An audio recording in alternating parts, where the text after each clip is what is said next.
ముఖ చర్మంపై ఏర్పడిన మొటిమలకు చెక్ పెట్టాలంటే కలబంద రసాన్ని వాడి చూడండి అంటున్నారు ఆయుర్వేద నిపుణులు. ముఖంపై ఏర్పడిన మచ్చలు మొటిమలు తగ్గాలంటే, పొడిబారిన చర్మానికి మేలు చేకూర్చాలంటే కలబంద రసాన్ని రోజూ ముఖానికి రాసుకుంటూ ఉండాలి. పురుషులు ముఖానికి షేవ్ చేసుకున్న తర్వాత కలబంద రసం రాసుకుంటే చర్మం మృదువుగా తయారవుతుంది.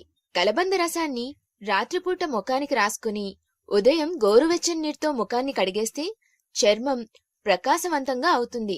చర్మానికి తేమ చేకూరుతుంది. చర్మాన్ని యవ్వనంగా ఉంచుతుంది.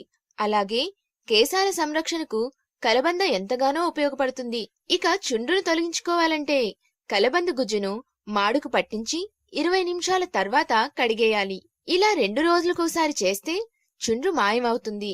కలబంద గుజ్జు కొబ్బరి నూనెను వేడిచేసి తలకు రాసుకుంటే జుట్టు, ఇందులోని విటమిన్ సి, బి ధాతువులు చర్మానికి మేలు చేస్తాయి. ముఖంపై గల ముడతలను తగ్గిస్తాయి. అలాగే కలబంద రసాన్ని రోజు పరగడుపున తీసుకుంటే జీర్ణక్రియ మెరుగుపడుతుంది. డయాబెటిస్ వ్యాధిగస్తులు కలబంద రసాన్ని రోజు తీసుకుంటే శరీరంలో చక్కెర స్థాయిలు తగ్గుముఖం పడతాయి. శరీరంలోని కొలెస్ట్రాల్ ను కూడా కరిగిస్తాయని, తద్వారా బరువు తగ్గుతారని ఆరోగ్య నిపుణులు సూచిస్తున్నారు.